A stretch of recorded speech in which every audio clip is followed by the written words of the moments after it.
55।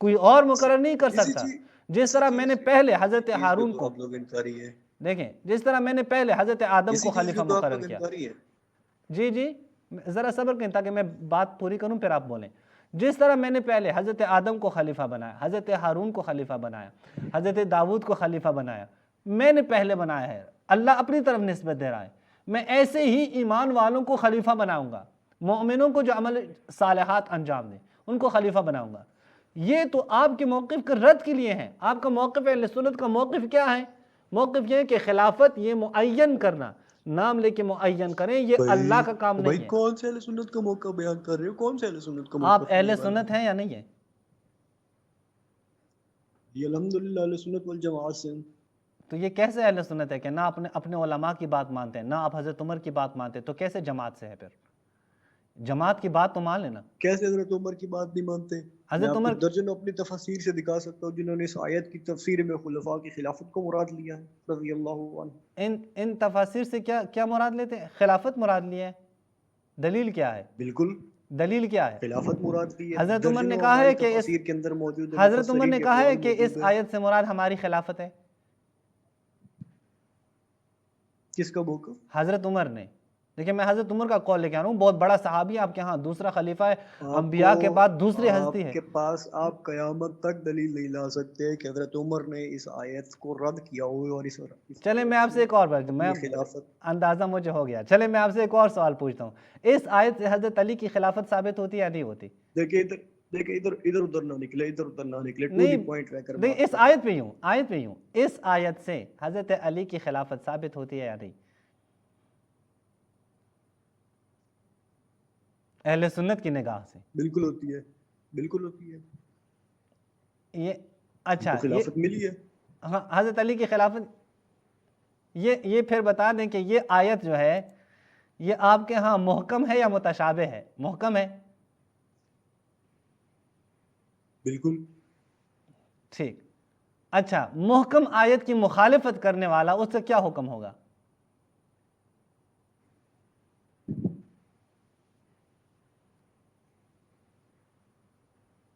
اس کی فہم کا اس کو وہاں پر فائدہ دیا جائے گا. ممکن ہے اس کی فہم میں اختلاف آ جائے. محکم ہے، محکم فہم میں اختلاف کی کیا بات کریں؟ محکم آیت ہے، محکم آیت کی مخالفت کرنے والا وہ آپ کے ہاں اس کے اوپر کیا فتویٰ ہے؟ دیکھیں ابھی آپ ادھر ادھر نکل رہے ہیں، میں نہیں نکل رہا. دیکھیں میں آیت کے مطابق ہی بات کر رہا ہوں. اگر آیت آپ کے ہاں یقیناً محکم وہ ہے گمراہ ہے، تو یقیناً وہ گمراہ ہے. گمراہ ہیں. جی ٹھیک ہے، میں ایک دفعہ تکرار کرتا ہوں. ناظرین دیکھیں اس بندے نے اعتراف کیا، اس شخص نے، ہمارے بھائی نے، کہ یہ آیت یہ حضرت علی کی خلافت کے لیے بھی ہے اور محکم آیت ہے، اور محکم آیت کی مخالفت کرنے والی کیا ہیں؟ وہ گمراہ ہیں. اب میں ان سے پوچھتا ہوں، جب حضرت علی کی خلافت قرآن کی آیت کی روح سے ہیں، قرآن کی آیت کے احکامات کی روح سے ہیں، اللہ کی آیت یہ موجود ہے، پھر کیوں حضرت علی کی خلافت کی مخالفت کی گئی؟ ان کی خلافت کو تسلیم نہیں کیا گیا، ان کے خلاف آ گئے اور لڑائیاں شروع کی. حضرت عائشہ کا نام ہے، طلحہ و زبیر کا نام ہے، معاویہ کا نام ہے، کیوں انہوں نے خلافت تسلیم نہیں کی؟ آپ کیوں موضوع سے آگے جا رہے ہیں؟ آپ موضوع پہ واپس آئے. نہیں، آپ نے جو فتویٰ دیا میں دیکھتا ہوں، میں اس لیے تو میں کہتا ہوں آپ لوگ جب ایک طرف آتے ہیں نا، مثلا ابھی فتوے کو آپ لوگ چھوڑے نا، آپ ہمیں اس ایک منٹ آیت ذرا کی صبر تفسیر کریں پہ بات کریں نا ہم سے. میرے ادھر ادھر نہ بھاگے نا آپ. میرے بھائی صبر کریں. میں اس لیے میں کہتا ہوں دیکھیے آپ لوگ ادھر دو رنگ رکھتے بھاگنے ہیں. سے کیا فائدہ ہوگا؟ میں کہتا ہوں آپ لوگ دو کوئی رنگ فائدہ رکھتے نہیں ہیں. ہوگا. ایک ذرا صبر تو کریں میرے آپ بھائی. جیسے روافظ کی جو چلاکیاں ہے، جو دو نمبری ہیں، وہ سب جانتے ہیں. اگر دیکھیں آیت پر رہ کر بات کریں ہم سے. اگر آپ اپنی بات پہ قائم ہیں تو دیکھیں یہ دو رنگی پہ آپ نہ اپنی کریں. بات پہ قائم نہیں ہے. میں نے آپ سے پہلی بات یہ کی تھی کہ میں جب اپنی بات پہ اللہ قائم تعالیٰ ہوں. میں کہتا ہوں اگر جب یہ صحابہ آیت، نے دیکھیں میں آپ کے مطابق چل رہا ہوں درخواست کیا تو خدا بندے میرے بھائی. میں آپ کے مطابق، آپ جو کچھ کہتے ہیں میں اسی کے مطابق چل رہا ہوں. میں تو اپنا استدلال بھی رکھا ہی نہیں نا. میں تو یہ کہتا ہوں کہ اگر آپ کہتے ہیں کہ یہ آیت محکم ہے، یہ حضرت علی کی خلافت کے لیے بھی ہیں، تو حضرت علی کی خلافت کو نہ ماننے والے بی بی عائشہ، طلحہ، زبیر اور معاویہ، ان کے اوپر گمراہ کا فتویٰ لگائیں. ان کے اوپر گمراہ کا فتویٰ لگائیں. بات کو سمجھے. دیکھیں میرے بھائی بالکل 2 + 2 4 کی طرح ہیں. آپ نے کہا حضرت علی کی خلافت اس آیت سے ثابت ہے، میں نے کہا ٹھیک ہے. آپ کہتے ہیں یہ آیت محکم ہے، جو محکم کا انکار کریں وہ گمراہ ہے، میں کہتا ہوں ٹھیک ہے.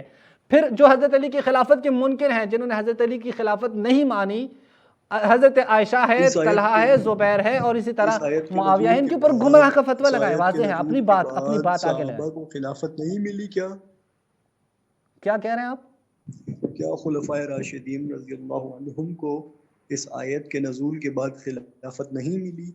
اگر خلافت نہیں ملی تو آپ کی بات درست ہے، اگر ان کو خلافت مل گئی ہے تو آپ کے موقف کو بالکل رد کر دیجیے۔ مل گئی ہے، میں تو یہ کہتا ہوں اگر مل گئی ہے تو حضرت علی بھی ان خلفاء میں سے ہے نا، پھر حضرت علی، میں اگر حضرت ابوبکر کی خلافت نہیں مانتا تو آپ میرے اوپر حضرت کفر کے فتوے لگاتے ہیں، لیکن حضرت علی جو آپ کے انہی قدم خلفاء اللہ میں سے ہیں، کریم ان کی سے خلافت پہلے انکار کرنے آپ والوں کے بارے میں خلفائے نہیں، موضوع کہیں راشدین اور کی جا رہے ہیں۔ خلافت پر گفتگو کریں حضرت۔ دیکھیں میری بات اگر آپ پوری سن لینا حضرت حضرت بہتر ہے، یہاں پہ لوگوں کا اصولاً ٹائم بھی ضائع اس نہیں طرح ہوگا۔ سے بات نہیں ہوتی۔ دیکھیں یہاں پہ لوگوں کا ٹائم بھی ضائع نہیں ہوگا۔ اب میں آپ سے یہ پوچھتا ہوں، اس آیت کے مطابق حضرت علی کی خلافت ثابت ہے، حضرت یہ آیت محکم ہے، اب میں آپ سے پوچھتا ہوں جناب بتائیں جو آپ نے فتویٰ لگایا کہ محکم کی مخالفت کرنے والا گمراہ ہے، یہ فتویٰ بی بی عائشہ، طلحہ، زبیر اور معاویہ پہ لگائیں، بات ختم ہے۔ جی آپ نے میری بات کا جواب نہیں دیا۔ ٹھیک ہے بھائی، بہت شکریہ۔ اگر آپ نے آپ میری بات کا جواب نہیں دیا کیونکہ بھائی۔ باقی لوگ بھی انتظار میں ہیں، امید ہے کہ آپ سے تقریباً کوئی 15 منٹ تک ہم نے بات کی۔ لیکن بات مکمل کرنا، بات میری مکمل بات کر کے سنیں، جائیں۔ نہیں آپ نے آپ میرے جو سوالات کا فتویٰ جواب نہیں لگا دیا۔ نہیں رہے، آپ پر بحث کو ہمارے آگے اہل بڑھا ہی سنت نہیں رہے، ایمان موجود ہے۔ آپ تو یہاں بحث پر آگے نہیں بڑھا بتایا نہیں رہے کہ نا، کس میں طرح تو سے کہہ رہا ہوں کہ لوگ آپ بحث دوسروں کو آگے گمراہ کر بڑھائیں، رہے ہیں۔ بحث کو آگے بڑھائیں، میں تو کہہ رہا ہوں بحث کو آگے بڑھائیں، فتویٰ لگائیں بی بی عائشہ پہ، معاویہ پہ، طلحہ و زبیر پہ فتویٰ فتویٰ لگائیں، بحث لگانے آگے سے بڑھیں۔ قبل آپ اس آیت کی تفسیر پر ہم سے بات کریں، لیکن اگر آپ ادھر ادھر نہ فائدہ جائیں۔ نہیں ہے، دیکھیں فائدہ نہیں ہے، فائدہ نہیں ہے، تفسیر پہ بات ایک کرنا چاہتے سادہ ہیں، سا چلیں سوال آپ سے کیا آپ تھا کہ فتویٰ نہیں جب لگا، دیکھیں صحابہ بات رضی سنیں اللہ میرے بھائی، بات سنیں، جب صحابہ آپ رضی میرے اللہ لیے عنہ اس نے آیت کی تفسیر، میرے لیے اس درخواست کی ذرا تھی کہ صبر تو ہمیں کریں نا، دیکھیں اگر آپ تفسیر پیش کرنا چاہتے ہیں ذرا صبر کریں، میں آپ کو بتاؤں پھر آپ تفسیر پیش کریں، میرے لیے اس آیت کی تفسیر آپ پیش کریں، لیکن چونکہ قرآن نے کہا ہے رسول اللہ کو، رسول اللہ اس آیت کی تفسیر پیش کریں، رسول اللہ سے تفسیر پیش کریں، یا حد اقل کسی صحابی سے پیش کریں جنہوں نے کہا ہو کہ یہ آیت، اور روایت صحیح ہو، ظاہر ہے موضوع منگھڑت ضعیف روایت نہیں۔ صحابہ کا عمل بذات خود تفسیر ہے، صحابہ کا عمل خود تفسیر ہے، اس عمل ان کے عمل سے واضح ہو گیا ہے کہ انہوں نے اس عمل سے کیا مراد کیا اس آیت سے۔ یہ کس نے آپ کو کہا؟ جو قرآن کی آیت ہے وہاں پہ ہے کہ فَإِن تَنَازَعْتُمْ فِي شَيْءٍ، اگر کسی شے میں آپ لوگوں نے تنازع کیا تو اللہ کے رسول کی طرف پلٹاؤ، صحابہ کے عمل کی طرف کی بات ہوئی نہیں ہے، کہاں سے آپ کہتے ہوں؟